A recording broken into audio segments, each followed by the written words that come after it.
Jonesy, how good? Super Saturday at Flemington, and it's a pretty damn good card at Randwick as well. Yeah, I reckon the highlight of the weekend's actually in Randwick, so you'll have to listen to the podcast to find out what race that is. It's not a Group 1. I'll let you in on a little secret. Super Saturday at Flemington, super hot. Yeah, man. It's going to be a reduced card with 8 races as it stands right now. But obviously the Newmarket Handicap's the highlight. I would have thought so. Yeah, that's a cracking race. Don't mind the size produce either for the 2-year-old colts and fillies, if they're good enough. If they're good enough. But, yeah, I think the highlight is Sydney this weekend. Definitely. So we've got the Newmarket Handicap in Melbourne. We've got the Cantebury Stakes and the Randwick Guineas up in Sydney. Biggest talking point this week is obviously Imperatriz slumping 58 kilos as the toppy in the Newmarket. She's pretty short. Did we land on her? I don't know, man. I don't know because there's some dual acceptors that have stifled betting. That's for damn sure. But if you do want to have a bet regardless, where would you do something like that? You're going to open up your Neds app because that's where you're going to bet. Thanks to the good people at Neds once again for sponsoring the podcast. You can do everything you like on their app, including the Neds Same Race Multi, which I know you like. And there's a few races at the back end of the Randwick card where that's how you might want to play it because they're ridiculous. I like one right at the end, so you're going to have to listen all the way through. But there's something thrown in at the start in the Newmarket as well. I've found one at a huge price that this horse could be anything. Really fast, apparently. Yeah. At the very least. You never know. They've got the Same Race Multis, but they've also got the profile. So, if you can't be bothered listening to this, just log on your Neds app, look at my profile on the Saturday, and I'll be sharing all the good stuff on there. Yes, I will be too, where I can. Something that we probably both shared on the Neds app through our profiles last week was the second at Portsea winning at enormous odds in the last in Brisbane because we're better. Yes, that's correct. But what are you really gambling with? For free and confidential support, visit gamblinghelponline.org.au. Sounds good. I need to ask you a question. Be curious, Drifters. Mr. Brightside spins the bot and wins again. Zardozi wins the Oaks for J-Mac. The photo finish. Mr. Brightside or Romantic Warrior. The mare's going. Great guns. Fangirl. Look at her go. Fangirl. Imperatriz has got her. And raced on by Imperatriz by a leg. Overpass. More Baker's Delight in Perth. Radina just won it, I'd say. Tom Kedden won the spring champion in a cakewalk. Without a fight, won the Caulfield Cup. Typically when, those red lights are on, it means we're recording. So just wait till the music starts, big fella. Yeah, just jump the gun a little bit early. Unlike a particular trainer's horses, they don't jump the gun early. No. They go straight to the back. Yeah. You know who I'm talking about? Chris Waller? Yeah. Yeah. And he's up to his usual tricks with a few dual noms. That's the name of this episode, Dual Acceptors. Is it? Ugh. It's a bit gross, isn't it? Sucks. I don't know. He's been pretty vocal. He's more vocal than he usually is because Espiona is such a key runner this weekend. She is. And she's now going to go to the Canterbury Stakes. Has it been confirmed? It's been confirmed. Interesting. Which I think is bizarre because I reckon she was a red-hot chance in the Newmarket Handicap. She was my on-top selection.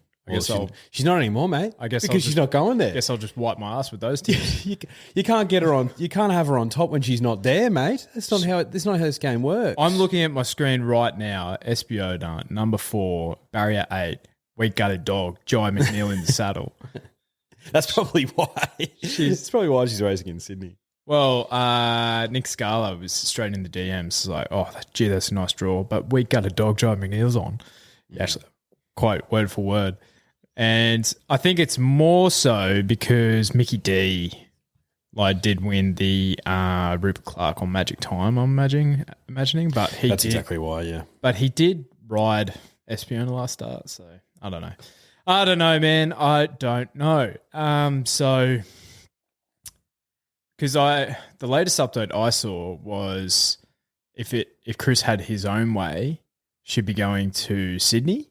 But he was going to engage the form analysts to make the ultimate decision. Fascinating. It's fascinating.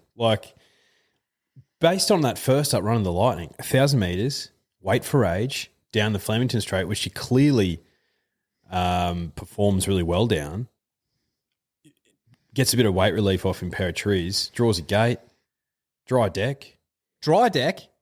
It's going to be like 50 degrees down in Melbourne. Shit, that would be in her wheelhouse. The floor is lava in The floor Melbourne. is lava. The floor is lava. And after we saw what happened at Randwick last weekend when they spat on the track and it was shifty and sticky, like, There's thunderstorms forecast in Sydney towards the end of this week. who knows? It's 29 degrees on the day there. I reckon it'll go the other way. I reckon it'll be like almost like that King Charles meeting.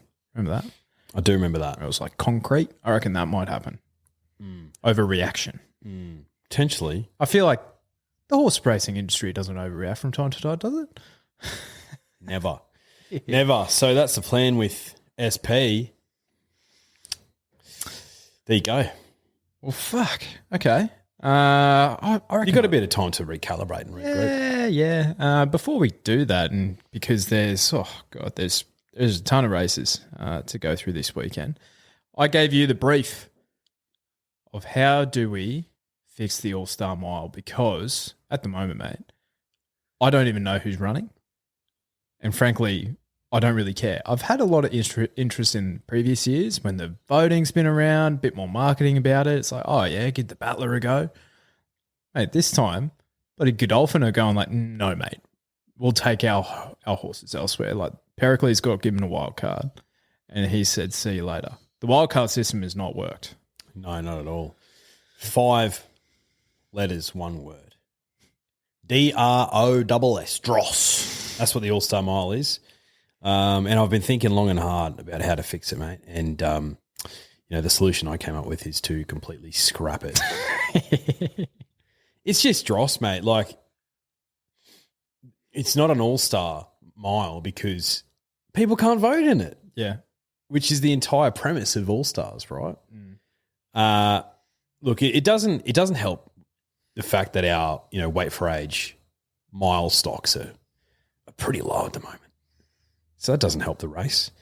But there's a whole bunch of other factors that don't help it either. The fact that it's competing with a Sydney Autumn Carnival, which is by far and away stronger than a Melbourne Carnival. That doesn't help. But, I'd be fascinated to know what your thoughts are on how to fix it. You know what I think? Melbourne's highlight, right? Melbourne Cup, easily. Yeah. It's talked about all year, similar to the Everest. Everest probably has a bit more airtime leading up, but come springtime, I think they're level heading. Different type of animal, but what I love about the Melbourne Cup is you have to prepare for it so far out. And what the All-Star Mile has really, really failed at this year is offering it up to these benchmark 78 horses that are going through their grades. They're very progressive, but Kieran Mart has twice now turned down for Jimmy Starr because he's like, this horse is going through his grades, he's not ready yet. And then another will. So they tried to get one in, they've turned it down. Another will, the writing was on the wall that they were going to do that again. Another will, and I sent this through to you the other day, he's third in line in betting for the Doncaster at some bookies, not with our good people at Ned's. No. He's still short with them, but he's 170th in entry. Reason being is he's a benchmark 78 horse at this stage, and he's very progressive. He will be a Group 1. He'll be running Group 1s before we know it. Yep. But what the Melbourne Cup does is they have like a bit of a ballot clause. So you have to actually tick all these different boxes to be eligible to run into the race. That's what the All-Star Mile is currently lacking. Yeah. Because they're kind of like, oh, you had to have a minimum benchmark to get into the race. The first days, it was like Urban Ruler was going around at probably 300 or 400 to 1. Absolutely no chance. But I reckon what they could do is just like, instead of going to these benchmark 78 horses, have it like the Melbourne Cup, right? So basically, since the year prior, so say since the beginning of 2023, they would have had to have won, placed second or third in an internationally recognised group or graded flat race from 1,200 metres to 1,600 metres. Yep. That's how I would kind of like get then you have a really clear Pool of horses that you can pick from. And then the other thing to do it is none of these Sydney horses are coming down. Let's throw a bonus at them. Because if you do get a fangirl around, who cares if she's from Sydney? The promotion of her coming to that race, it would elevate it immediately. It'd be twice a better race if she was coming to that race this year. Yeah, it would. 100%. Yeah, two good points because and I expressed my frustration a few weeks ago on the podcast around Jimmy Starr getting a call up to the All-Star Mile and being offered a wild card purely for that reason. He's a horse going through his grades. Let him. Yeah. Same with another Will. Let him.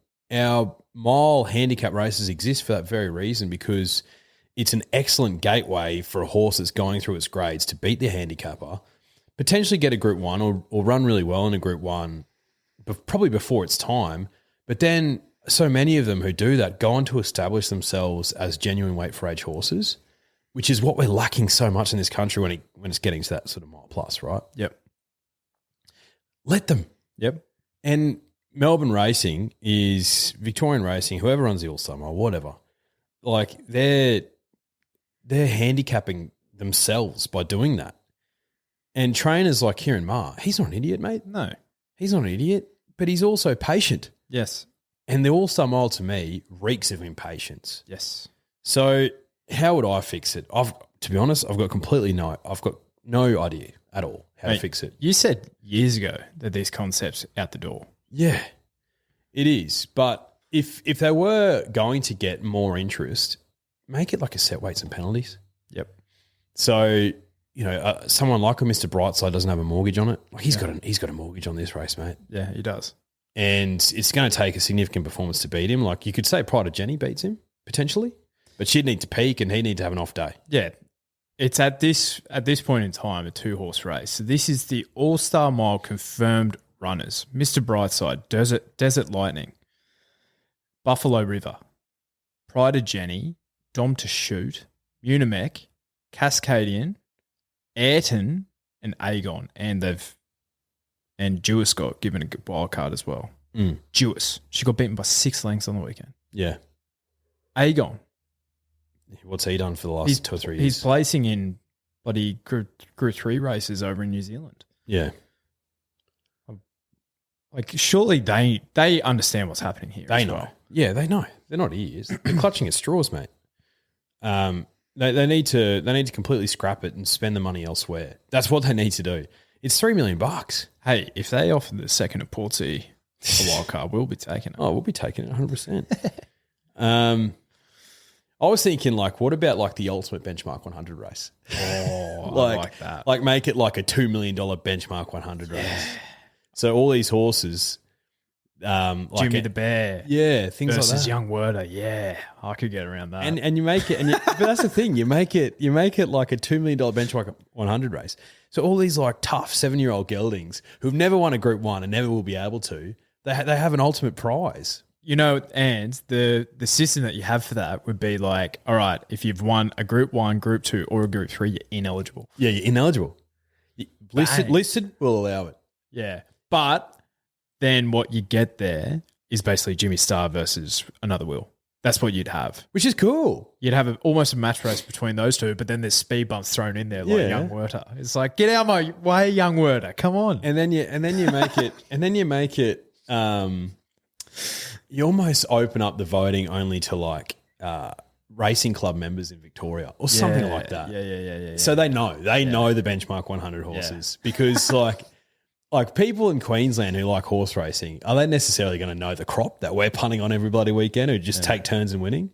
No. And then, maybe that creates more interest and more spark and it gives these trainers who've got these bloody C graders, an opportunity to win some cash. Great for the connections. Another thing I was thinking about was make it a syndicate only race. Yep. So that only horses who've got X amount plus owners can enter. I like that. So, Mr. Brightside would still have a mortgage on the race, but you know what I mean? So it's a genuinely a race for the battlers. So there's no Godolphin horses. Yep. You know, there's no Yulongs, there's no Inghams, there's Coolmores, there's none of that. Yeah. Like Aussie Kia, Yeah. most of his horses probably wouldn't be in there. You know, make it for the syndicates. Yeah, it's Triple Crown versus Mr. Brightside, basically. Yeah. Revolutionary Miss. I don't mind that concept. I reckon that's good. I really like the Benchmark 100 one. Because it's funny. That's elite. Because it's funny. And you've been giving it back to the owners who have like toiled. That's what I mean. Like, they probably had 50 starts and won maybe 500 grand. Well, excellent. Remember a few years ago, Team Blue, who will remain nameless, but they put on like the richest maiden in Australia. It was worth like 100 grand. And it's basically the worst horses in Australia going around. And it's like they're all maidens. So it's basically like someone's going to get the cash. Yeah. I really liked that sort of thing. Yeah, it's like what about the grey race on Melbourne Cup Day? fantastic. Greys only. Like, that's like the only race. G will watch that race over the Melbourne Cup. Yeah. Because she's like, oh my God, I love grey horses. So do I, G. But that's the thing. It's a talking point. Something of interest. All right. And you can bring in the best benchmark 100 horses from all over the country. I like it. I like that a lot. Jimmy the Vare versus Young Werter. Oof. He might actually get up for once, Young Werter. All right. Young Werter's racing this weekend. Flemington, rail out 4 meters. Hot, 37 to 39 degrees I'm hearing. So I think the races are on at this stage from about midday, but I think they have it within their kind of clause to bring that forward as early as like 9:30 local time, which would be 8:30 our time. Could you imagine? That would be elite. It'd be ridiculous. So only 8 races on the card. And there's plenty for us to get through. So let's go to race 4. Actually, no, let's go to the Newmarket. Newmarket handicap, 1,200 metres down the Flemington Straight. So Espiona did have a 3.5 kilo weight swing on Imperatriz, but who cares? Buenos Noches has a 4.5 kilo weight swing on Imperatriz from the champion sprint. He was only beaten half a length. Yep. But that was a tough win by her. Now, in the lead up to her trial, some hot weather did knock around Imperatriz, and that was the explanation from Team Tangerine why she was underperforming that day. Are you worried at all about the hot weather with this mare? Yes, but like I'm worried about the hot weather for all the horses from a welfare perspective. Some of them won't be able to deal with it. They have protocols, so they'll be in the mounting yard for a less amount of time, so they're in the sun for less. And then I think they will have like mist going into them, so they're cooled down when they're in their stalls and that sort of thing. Yeah, I think for me, punting and trying to find a winner, particularly for someone as idiotic and stupid as me, who never learns from any of my mistakes, like it's complicated. It's complicated enough, mate. That's true. So I'm not going to overcomplicate it with the weather. Could she bust herself up in the heat? 100%, but so could Buenos Noches. Yep. So could, XYZ horse. So I'm just not going to worry about it. And could it bite me in the ass? 100%. I think she could have drawn better. I reckon the speed map and the way I kind of like mapped the race, I thought all the speed drew into the outside. So I could see the likes of Cylinder leading from barrier 13 with the astrologist to his outside as well. And even Magic Time in that lane as well. There is a fascinating horse in this race as well. Master Fay from New Zealand, who started his career in Hong Kong. So he had 1 star for 1 win over in Hong Kong, had 3 years off, came back to New Zealand, and he's won a Group 3 at his latest.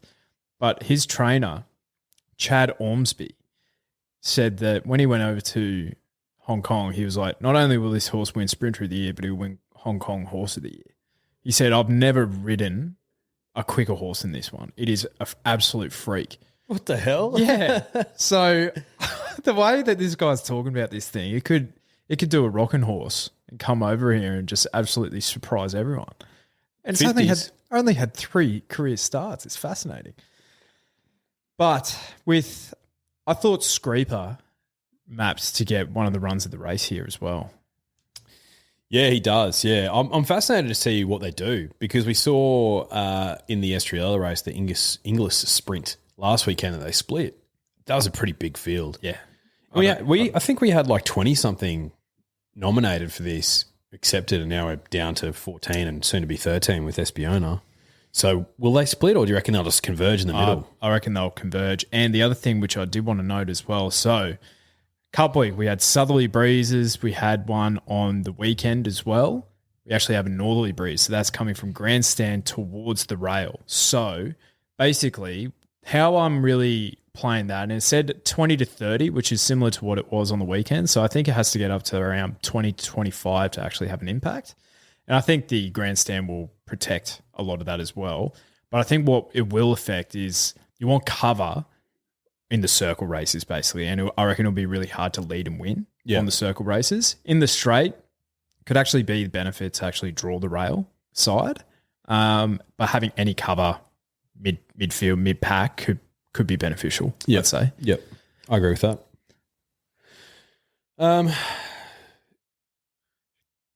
Imperatriz has drawn some comparisons this week to a certain mare who was undefeated at the racetrack, Black Caviar. And some of the people are comparing her to Black Caviar. Like, I'm sure their heart's in the right place. She's no Black Caviar. No, she's not. Not Black Caviar at all. No. Black Caviar. She's Imperatriz. She's Imperatriz. She's definitely not. 100%. Like, she's not a clone. No. She's very good. She's very, very good. But she's not Black Caviar. Nah. Black Caviar lumped 58 kilos in the Newmarket in 2011, beaten by 3 lengths, mate. No, not only them. Like Haylist. Haylist was elite. Haylist was scratched from that race. Oh, was he? Yeah, okay. in that 2011, yeah. Gotcha. But she beat up on Haylist. Haylist and Buffering. And they were both elite. Buffering won how many Group 1s? He went to 4 or 5 or something. Went to Dubai, didn't he? Yeah. Or somewhere? Yep. And won overseas. Haylist. He won like 3 or 4 Group 1s. Yeah. So these are some of the players who decided to take on Black Caviar in 2011. Right? So Crystal Lily, she ran second. She was a 3-year-old filly at 50 kilos. She was a Golden Slipper winner. Yeah. So she was fast. She ran second, 50 kegs, got beaten by 3 lengths. Beated at the time, I think was a 3-year-old filly as well, or maybe a 4-year-old mare. I'm not sure. But she won a Doom of 10,000 later on in the year in 2011. So post that race, she ran third in the Newmarket. Response, 2-time Group 1 winner. I think won a Sangster and a Sir Rupert Clark. Sure. Right? And those were in 2010. So like picture magic time, right? Yep. Ran fourth, so got beat up by yeah. Black Caviar. Yeah. Eagle Falls, another one, Group 1 winner, right? So I'm trying to paint a picture of the quality of the field that Black Caviar put to the sword. Yeah. How would you compare that field to this one on the weekend? What? So Espiona out, we have Bella Nipotina as a Group 1 winner. Yep. Magic Time, Ruthless Dame. That's it. Skew If. And then you've got Cylinder, who ran second in a Golden Slipper, right? Yep. So would you like context is everything, and we don't know the form obviously leading up to the Black Caviar race. We were 2 young men just finding our way, 18-year-olds, right? Yeah. Context is everything.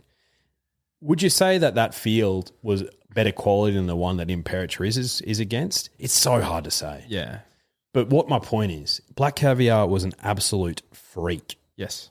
She beat that field by 3 lengths, carrying the same weight that Imperatriz has got to carry. She doesn't have to beat him by 3 lengths. No. She can beat him by a bloody schnoz. Yes. And I think she can do it. Yeah. I really think she can do it. Like with Espiona out of the way especially, she was the one I was most scared of. Yeah. With her out of the way, I think Imperatriz can do it. You're not getting a great price to find out. She's $2.80 with good people at Ned's. Is that a price I want to bet into though? Probably not. It's probably a race I prefer to watch. Yep.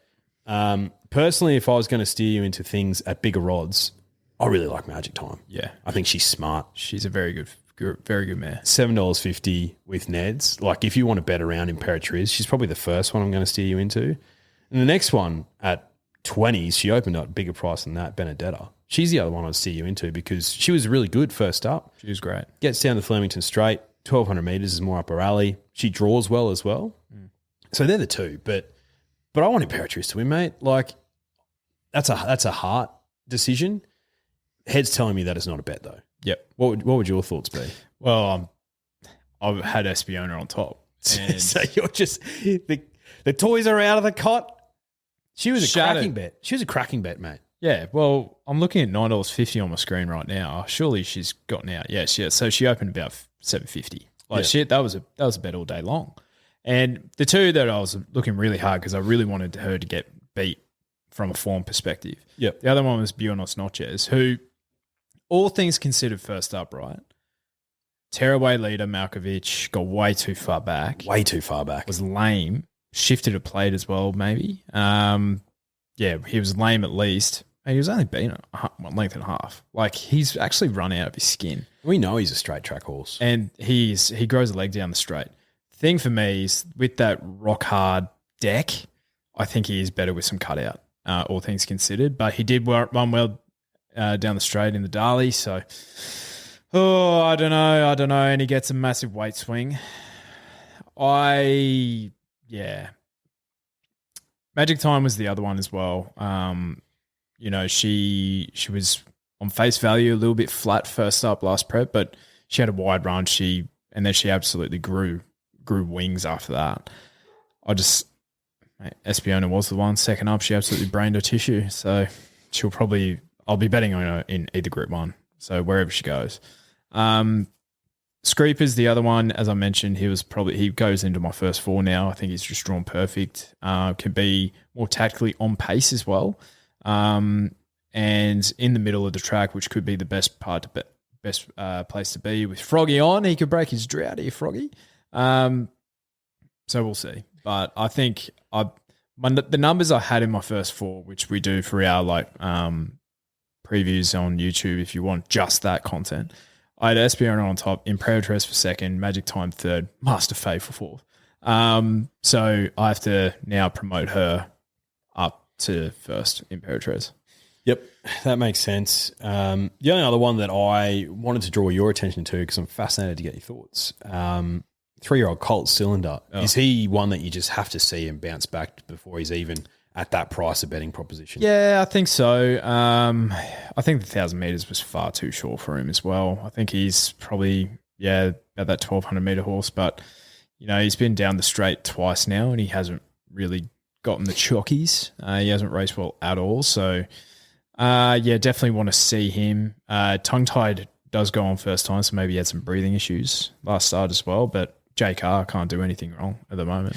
She's on fire. Yeah. Absolutely on fire. But 51.5 for a 3-year-old colt. Yeah, probably not. Would Bella shock? No, she wouldn't. I have it in my mind, and her form was pretty good on the good, but it's in my mind that she's absolutely at her best with the cutout as well. Where I look at Imperatrice, who one of the other reasons why I was really keen to take her on is if the stable came out without knowing what the weather forecast was going to be, they wouldn't have said she doesn't like it really hot. So that was playing in my mind as well. It's she might not handle the occasion, the day. And all things considered as well, I don't think she really handles the straight either. I think she really likes kicking off a bend, like Mr. Brightside, just railing like a greyhound. But her class is good enough to win this. I don't know. So if I was to have a bet in the race, probably won't. I don't know. I might have a Ned Same Race multi, Magic Time top 4, and this Master Faye thing top 4. Juicy. So, yeah. All right. That's all she wrote. Cool. Anyway, see you, Drifters. Yeah. All right. Let's get to the let's get to the rest of the Flemington card. We'll cover the Group 1s in Sydney later, but because there's a few races happening in this at Flemington. So race 4 is the size produce. So Group 2 for the 2-year-olds, set weights here. I thought the cream does rise to the top here, personally. You have Stay Focused, who was the first colt home in the Blue Diamond. Barrier 6 Zara on. $2.25 for a horse like that in a field of 16. Is he your starting point? If you like the Blue Diamond form, yeah. But for me, I'm happy to take him on. Yeah. I'm happy to take him on at that price, especially with these 2-year-olds, stepping out over further for the first time. The two I'm tossing up between number 3, Traffic Warden, and number 4, AARDVARK. Aardvark. Arthur. Arthur the Aardvark. Yeah. He was fantastic last start, Aardvark. But you said it, and I agree with you. Traffic Warden's the one. Yeah. He's the one who I reckon will enjoy getting out over further. I think in the Blue Diamond he sort of floated a little bit towards the end of the race, but hoping that he comes on from that a little bit. And His last 50 in that race was sensational. Once he knuckled down, even last 20. When he knuckled down, so barrier 17, sticky. I can smell it from here. Sticky. But yeah, so that's the way I'm seeing it, mate. Okay. I thought Rue de Royale was just as good as Traffic Warden from an impossible position. And so this colt did run second in the Millennium as well, so behind Fully Lit. I think Flemington, 1,400 metres, barrier 2, Blake Shin on. He's probably my on-top selection, but Aardvark, the alternative form line, as you mentioned, happy with him. But Traffic Warden, I'm losing a lot of confidence from that barrier. So if he comes out and brains him from there, so be it. Race 6 on the program is the CUNY. So Group 2, 1,600 metre 3 for the 3-year-old fillies, set weights. I didn't think there was much speed in this race at all. I thought Gringzinger Bell and Sassy Boom from out wide probably take it up. But on a day where I think it will be hard to lead and win, I kind of wanted to look elsewhere. Yeah, this is a tough race. What I found interesting was the booking of Mark Zara on Autumn Angel. She draws a super gate. So Billy Egan's the only one who's ever ridden her. There's no speed. So I'm hoping that she sort of, rolls forward from that gate and has a prominent position because she's got the class to get her there. She was a bizarre watch last start when resuming. So hopeful that she improves. The other one, which has got a little bit of Ballarat and Sandown Hillside form, is number 11, Into You. And, who did it beat? Who knows? But absolutely brained him its last 2 starts. And it's $20 with good people at Ned's. So, draws gate 1. Yeah, lovely. And I think I'm with the stablemate, Molly Knickers.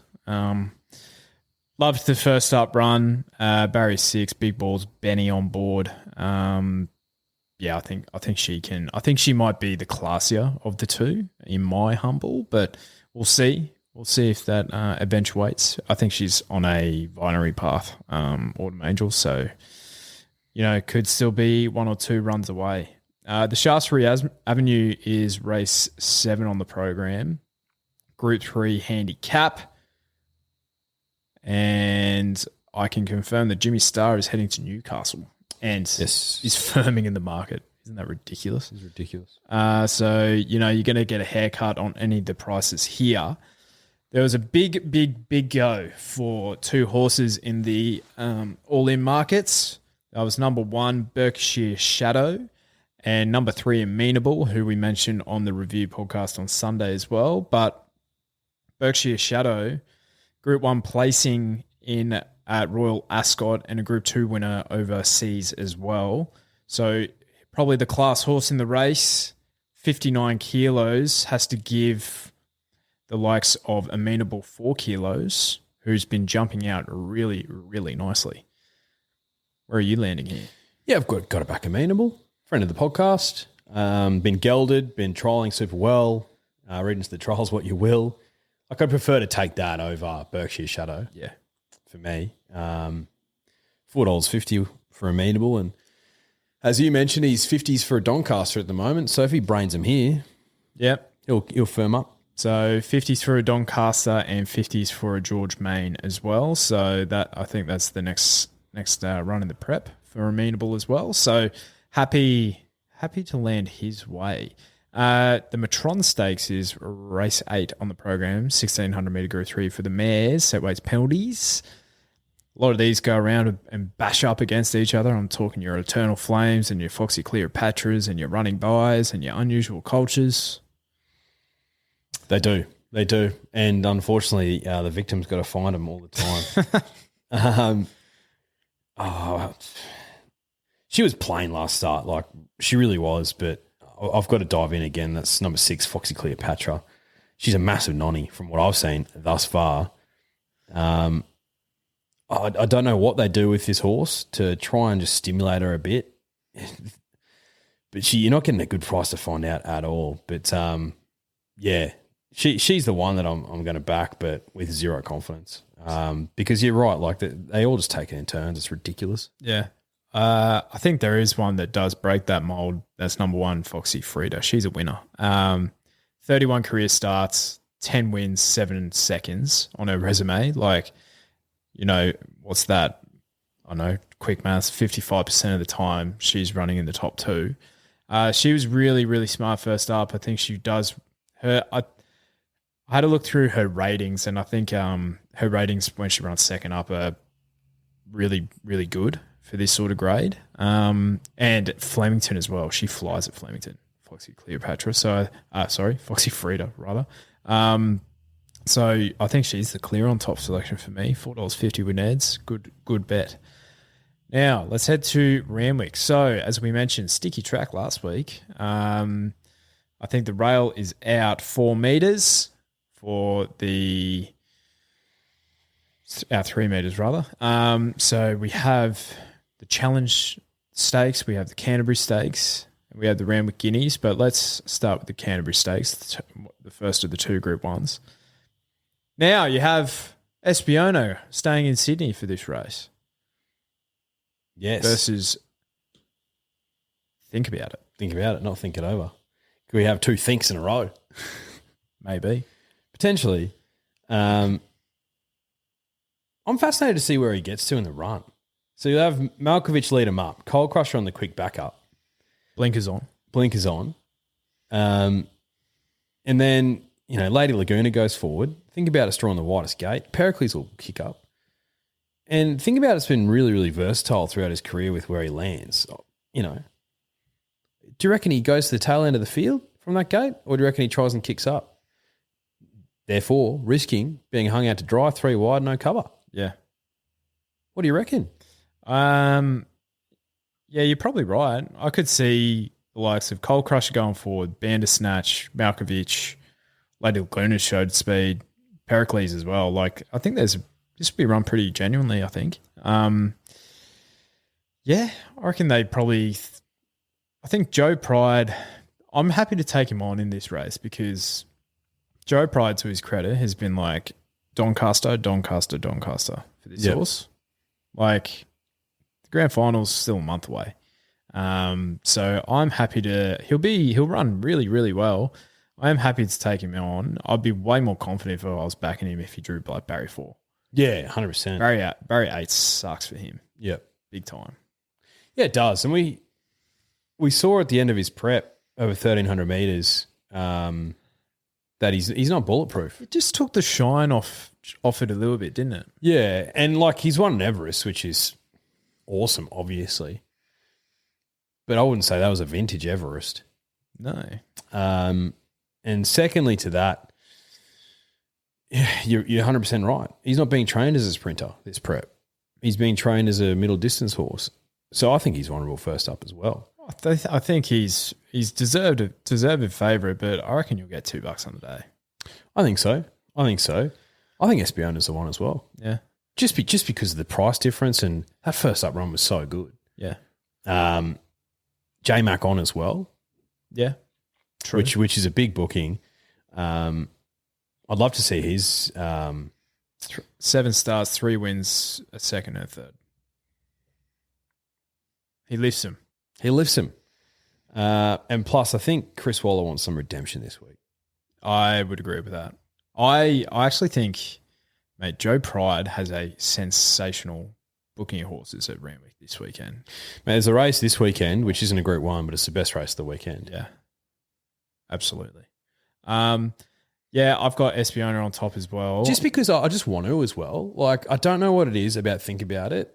I respect the horse, but he's just, for whatever reason, isn't one of mine. I don't know why. Yeah. I don't know. I think we're a long-term relationship. Yeah. Like he's a good friend that I see once or twice a year. He's an acquaintance. Yeah. More than acquaintance. Yeah. I don't know what it is. It just reeks of... Like, I don't go visit him. He comes visit me. I know. Yeah, he's definitely one of those. But, like, it just... I don't know what it is. It's given me that feeling, this race. Yeah. You know, gut feel. I'll be having 2 bets in the race. One is Espiona. So she'll probably be going in my combos and that sort of thing. But the other one is Coal Crusher. On the quick backup. Quick backup and the blinkers on. Because when the last time he wore his blinkers drifters, he gave King of Sparta absolute windburn. He absolutely brained him. He is the clear value bet in this race.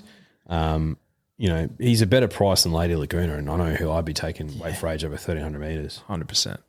All right, the Randwick Guineas. So Chris Waller's best bet of the weekend, according to the stable, is Militarised, number 1. Barrier 4, J-Mac on. Only ridden him the once because the Magic Man has usually got the magic touch on him. That was back when he was racing at Canterbury, I believe. Kitty Cat Tom, Nash on, Barrier 8. Celestial Legend, Barrier 11. So I thought there was not much speed in this contest. Le Vampire will be the one who probably kicks up here with the stablemate Gambare. And then I'd say like the likes of Fukubana and NCAP probably get that next line. Yeah, I think so. Yeah? I think so, yeah. What do you reckon we're actually going to get for a track? Do you reckon it's going to be concrete? I honestly think it will go the other way. I reckon they'll overreact. Yeah. And like, I don't know. What do you reckon? Yeah, I hope it's a good 4, but, you know, one can only hope. I think I was saying a few weeks ago, wet deck, militarise, grow a leg, which I still think holds true. I think you can say the same about Celestial Legend based on that last up performance. Yeah, 100%. So they're the 2 for me, clearly, and the market would suggest so. Geez, Barrier 11 for Celestial Legend is just horrific, isn't it? Goes one place, he goes dead last. He has to. Especially like Kieran's been on fire this year, but as soon as he gets a wide draw, he goes back. He drew gate 10 last time. Yeah. And he was actually able to get himself into a really good position, Celestial Legend. And credit to K-Mac, it was a really good ride. Peeled him out at the right time and kicked away. So if he manages to go further forward from this gate and find a spot, he'll be incredibly hard to beat. But then he's got Militarised on his inside. He's drawn perfectly in gate 4. That's perfect for him. Yeah, absolutely perfect because he's going to sit midfield, whereas usually he'd go back. That first up run on the Apollo, second to Fangirl, I think he did enough. That's where I came back to. Any of these first up running 2.5 lengths to Fangirl first up? No. I don't think so. No. So you just got to default to Militarise. Yeah. And this has been the grand final all along. They want to tick this box so badly for him. Yeah. And I think the thing is like if Militarise, if he drew out and then the likes of Celestial Legend drew in and even Kitty Cat Tom had opposite draws, then you go like, okay, we have a bit more to think about from a race shape. But Militarise gets the gun run here, I think. Yeah, he does. So he's more on toppy. If Celestial Legend drew better, I probably would be leaning towards it. I was taken by that run last start. He put him to the sword, and he's only going to be better over 1,600 metres. But Militarise on top, just for the map of the race, right? J-Mac on. He's a proven performer. Gone against the big ones first up. Yep. Could just be a Chris Waller demolition job. Yeah. I've thought long and hard about Tom Kitten here. I really have. And he has been pretty average at best this prep, but I honestly think he needs good ground. and you'll see the best out of him. And he only really starts getting warm as these 3-year-olds have matured a little bit over a mile, I'd say. But I had a look at his ratings over, last prep, and he was just elite from the 1,800 to 2,000 metres. And he's still clearly my on-top selection in the Rosehill Guineas, although Riff Rocket is heading to that race confirmed. Yep.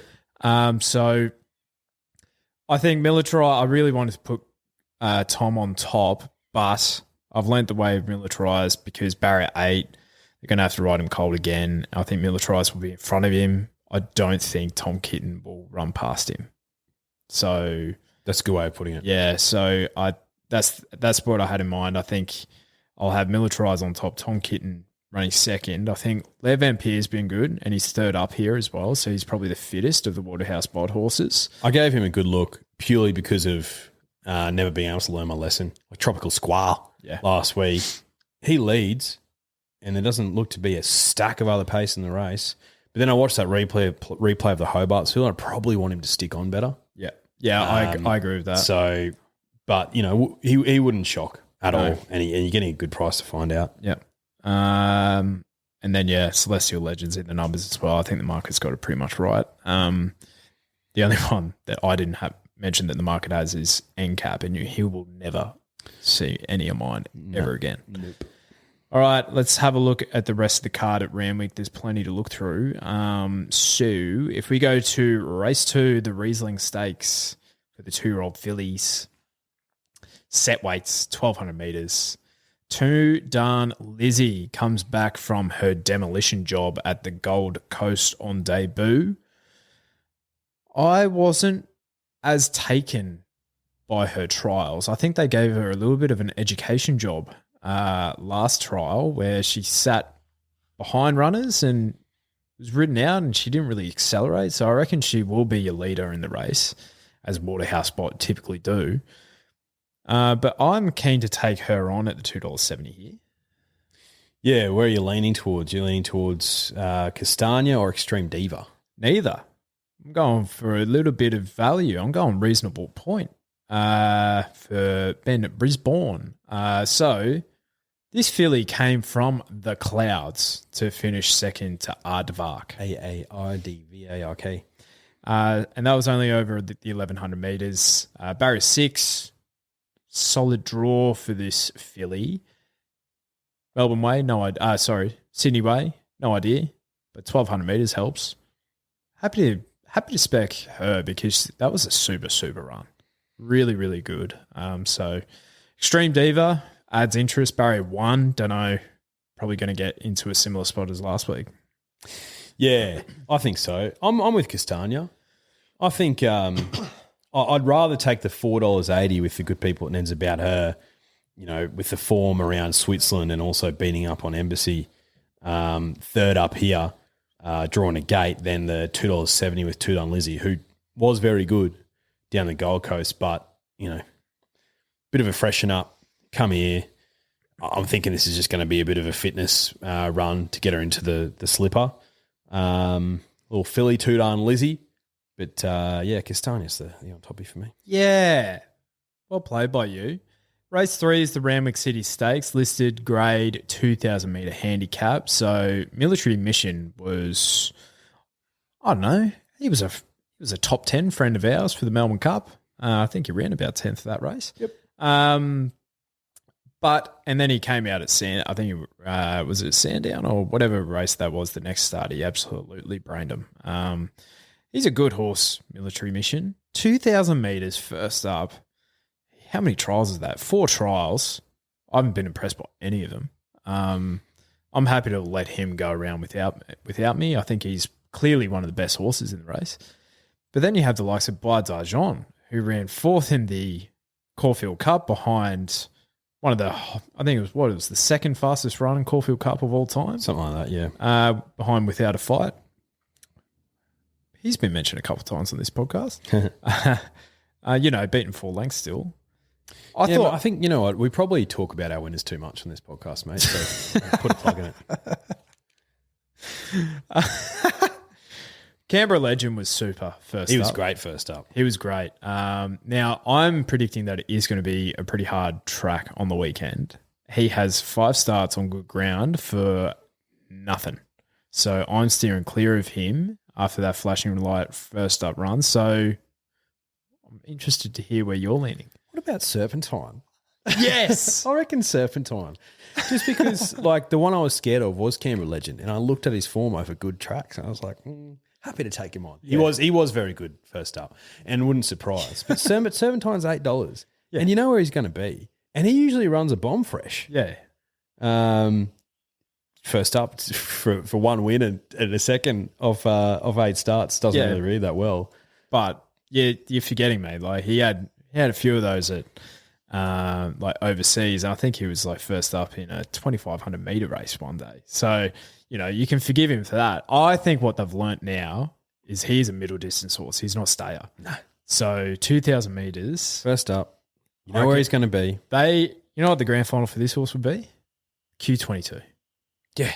In Queensland at Eagle Farm, where he's been proven to run well at that track. Timmy Clark on $8. Happy to dive in. I agree. Barrier 4, mate, he'll get it all his way up front. Serpentine's a cracking bet in that race. Yep. Now, the Fireball Stakes, 1,100 metres class, listed class for the 3-year-olds, set weights penalties. Red Resistance. Oof. Don't know about him. $2.40. That is awfully short for mine. 2 trials rather, this prep. So they ticked him out in the spring because he wasn't quite right. I'm happy to take him on as well. I thought it was. I did not see what I needed to see out of those trials. This can't be a betting race for me. I have a nice bet in this. You have a nice bet. I just Red Resistance. I want to see him run well, but like I'm keeping my powder dry at that price. He hasn't raced for a year. Yeah. So what's your nice bet? Because I'm happy to be let in. Well, one that's had one run in a year, and that's Corniche for Godolphin. This will be Aussie Tom's first win in Australia, this prep, I reckon. These trials have been super, really, really smart. Keeping their powder dry as Godolphin typically do, but, you know, this horse did beat Shinzo leading up to the slipper. He did. Like, I can't see him starting $6.50 on the day. No way. I reckon he'll be the one that they come for sure. Because I look at these others like, you know, Gross. Yeah, for Seals, your Blanc de Blanc started at bloody $2 last start, and then she finished last. Like, yeah, you can have all those. I think Corniche he's a smart colt. Okay, yeah, but like gross race. So you know, the fact that you have an opinion is good, mate. The Todman, this is a cracker. Group 2 for the 2-year-olds over the 1,200 metres for the colts and geldings. Shangri-La Express, Odie's Son, Straight Charge, Bodyguard, Espionage, Switzerland, all inclusive rather. Get a Fix, Full Metal Jacket, and Verlando, who's been trialling very nicely. Not the worst $61 shot I've seen. This is a nice race. I'm very keen on Switzerland in this race. Yeah? Yeah. Straight Charge is a good colt. So is Shangri-La Express. So is Espionage. But I'm really happy that Shangri-La Express and Straight Charge are going to be versing each other because I think it's going to set up the race to have some speed. They're going to go forward and they're going to run themselves ragged. And guess where Switzerland's going to be? Yeah. J-Mac on. Just behind him. He was ridden absolutely upside down last start and he's still got the chockies. He's a smart colt. Plus, you know, I'm a sucker for those silks, mate. I'll just dive in. Plus, I like the price about him. Happy to be with him. But I also can see Straight Charge leading the entire way with Shangri-La Express and then just putting on the afterburners and winning. So, yep. But happy to bet into Switzerland. Yulong have it's self-proclaimed that this is the best horse that they own. So Straight Charge. We trusting Yulong on this podcast now. Well, you know, I think they have seen the failed experiments as well.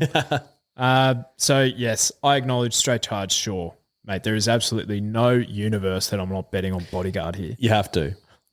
You have to. Barrier 9 does not help. No. He's going to be near last, but he's such a smart colt. This is like a mini slipper for me. And, well, basically whoever wins this is going to be second favourite. Yeah. So, Bodyguard, I think last time I checked, I haven't checked recently, but I reckon he was around that $17 mark in the slipper. So, I could, again, similar to my Nathan Doyle rhetoric last week, but I could see the Snowdens getting interviewed after this. It's like, yeah, he would have won really well in the Blue Diamond after winning this race. And just shaking their heads going like, fuck me. Yeah, Victorian vets. Now, a couple of ones outside of this, right? Which I don't think they'll win, but I think they'll be very nice horses in due time, is the John O'Shea train to get a fix for Jason Collard on board. Mate, you will see this horse in the mounting yard. You're like, oh, he's a beautiful, beautiful colt. He's Grey Bay. So he's like... Celestial type. Yeah, Yep. He's a lovely thing. Apparently he's an absolute nutcase. And Love he was a really smart win at Kensington. Basically only shifted the heels at about the 200. So lost his momentum and then bang, went and won by about a length. So he was a really smart win. Some And Queensland form. yeah. Yes. Number 7, all-inclusive. Yeah. David Van Dyke. Yes, David Van Dyke. He said this boy is spitting image of alligator blood. Oh. By the same sire, All Too Hard. And obviously David Van Dyke was the first trainer of alligator blood back in the day. He's got a very high opinion of this horse. He said, look, if he gets to this race, great. No matter what he does here, we'll probably tip him out because he's going to be a better 3-year-old. So, for the Queenslanders, mate, I want to see all-inclusive run well. Yeah. Okay. All right. Verlander's the other one. Very nice trial. But, yeah, probably a bit of a stretch to see that horse winning on debut against this opposition. But, mate, honestly, if this was a quaddy leg, this would be a big F for me. Big field one. Because I could honestly see any of them winning. All right. The Highland Race Colours Challenge Stakes. Best race of the weekend by far. 1,000 metres. Dash for cash. Group 2. Wait for age. Cracking race. Cracking race. This is a field job. Yeah. This is a field job. But you got to have an opinion in this game. All the talk about Marzu has been super positive from Joe Pride, and that's great. We'd love to see him back to his best. We're talking doom and 10,000 days, but I think there needs to be some torrential rain still for Marzu. Yeah. So happy to take Marzu on, but I'd love to see him run well, and obviously Joe Pride's got a cracking record with tried horses. Private Eye, we saw what he did first up in the Lightning. Super. So he can win this. Remark is too short. I can only back Remark when he's a bigger price. Yeah, mate. 4-6. No, because you got the price, and then he had one of the great plunges that day. He's out of a big plunge. Yeah, and you're like, look at the money for Remark. I'm like, you are kidding me. And he's racing in the Ladbrokes colours as well. He is. Mate, Af Cabin has to be the bet here. Has to be the bet. He's trained as a sprinter now.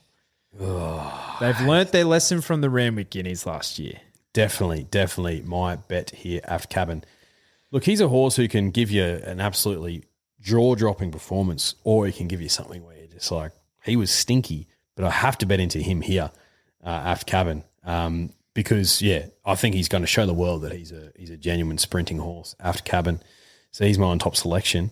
Passive-aggressive can run well as well. Oh,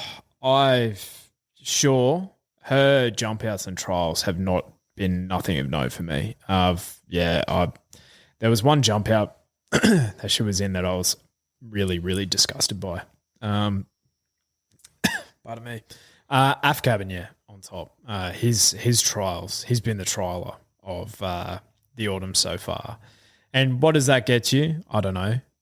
Probably not much, but he did. He did knock off Tropical Squall in his latest one. Tropical Squall. So, I've been waiting for this horse to be trained as a sprinter, and I was extremely critical of him at the mile.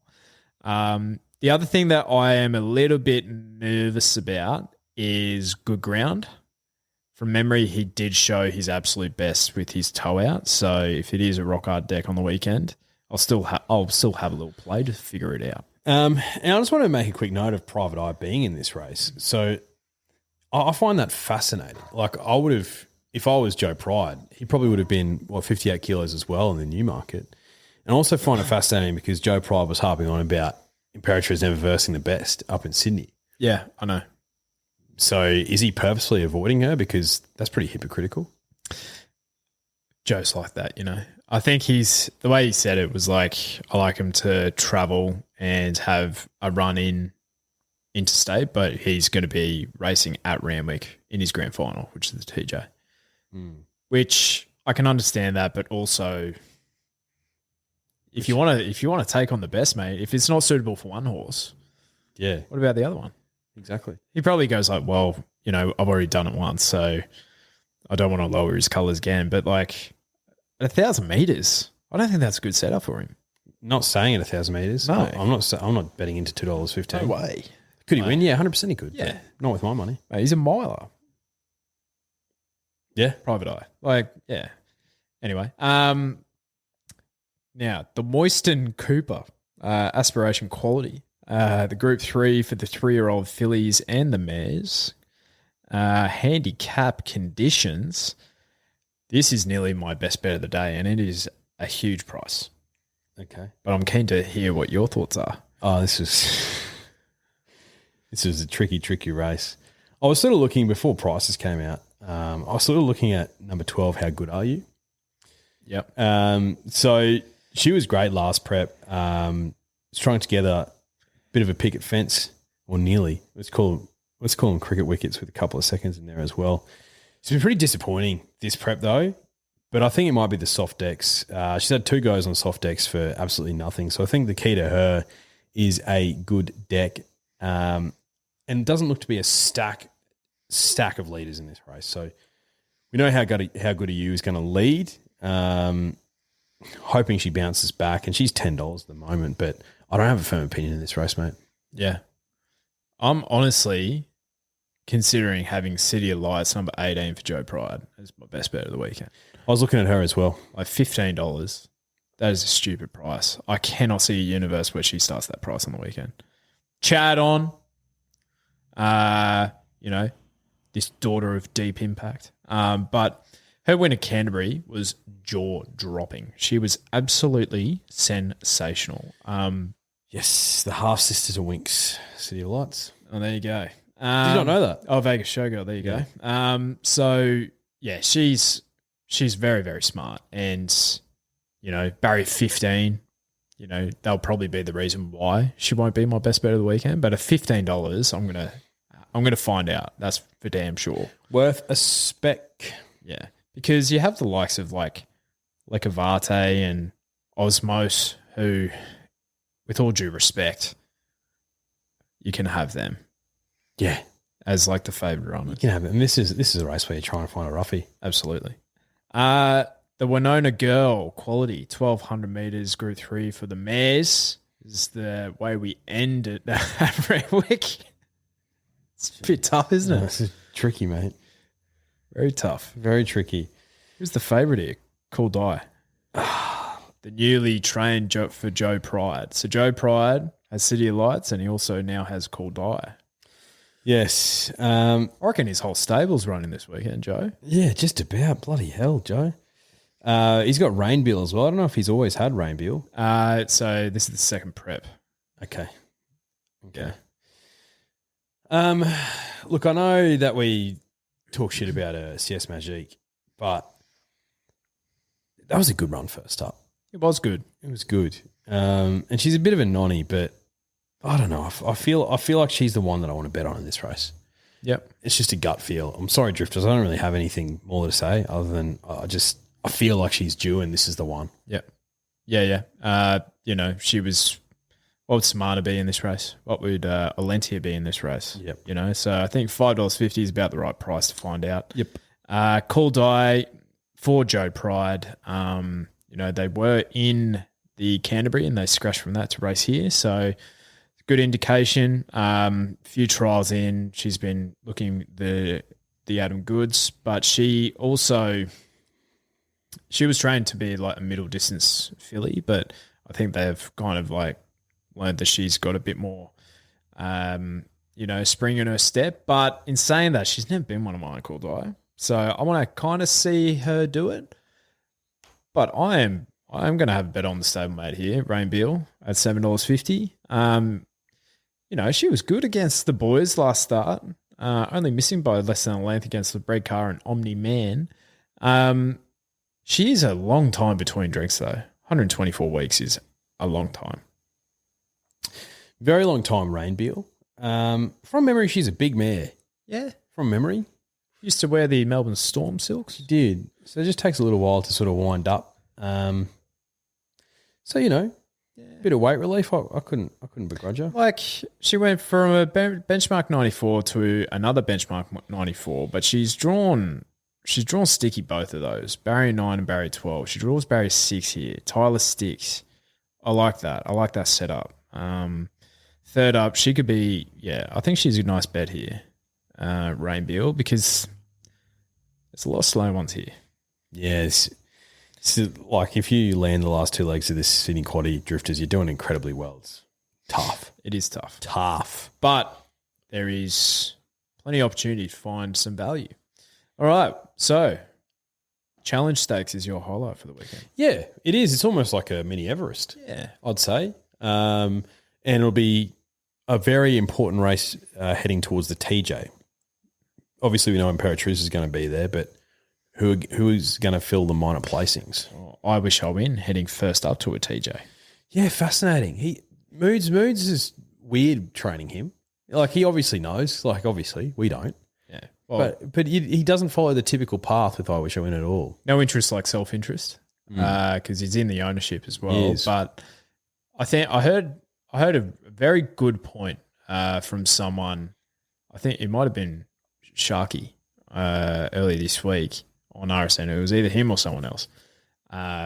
Literally the only two options. And I think he was saying like, Moo's just kind of, he thinks like a horse and he just understands him. And it's like, I think he's got in his mind that he has that bloody hock that sticks out at bloody right angles. And he's like, I'm not gonna kind of like really push the issue here. This horse doesn't have many runs in him because he's not right. And it's like, you want to basically get the most out of him when you get him to the track, but he only has apparently 2 to 3 runs in him a prep. Yeah, that's a very fair point. And yeah, no interest like self-interest. Well, if I owned a horse, what's the race I'd want him to run in every year? The Everest. Yeah, true. So Moose is just thinking about the Everest, really. I'm thinking about I reckon I almost know run for run his campaigns. I Wish I Win. So he had that first up run at either Caulfield or Flemington where he was back from $10 to about 2s. He brained him by about 4. His next start was at Sandown where he just pipped, I reckon, Ayrton. And then he went down in was it the 2-rack? Yep. So, and then he had that gap to the Golden Eagle. Yep. So I reckon that's where they've learnt the most about him. It's like, you know what? His best 2 runs at the prep was first up and then the Golden Eagle, gap between runs. That's how they train him now. Yeah, he's probably a horse where you sort of keep him in work, but not sort of too severe work. Yeah. And you just sort of build him up. But what it means is if he's first up into the TJ Smith, he's going to come to the Sunshine State, mate. So we could have I Wish I Win. Giga Kick's back in work. Giga Kick could come up to Brisbane. Amelia's Jewel is coming across to Brisbane as well. It's where it's at. It's the form carnival. That's where all form is created. And not all form is created equal, but it is at Eagle Farm. So we've had what? Last couple of years, we've had an Everest winner. We've had Melbourne Cup winner. We've had third place in a Cox Plate, Alligator Blood, Stradbroke winner. Yeah, we've you won Underwood. We've had Incentivise come out of Queensland. Gypsy Goddess. A brood mare. Yeah, Japan. She ran third in the Golden Eagle. The Japanese only buy the good ones. They do, as a rule. They do. Yeah, so it's the place to be. Queensland. We'll drop down in grade and go to Queensland. Hey, hold your horses. Good luck beating Giga Kick. Doing 10,000. Overpass didn't, but he won a Group 1 over in Perth. Easily. Big class difference there.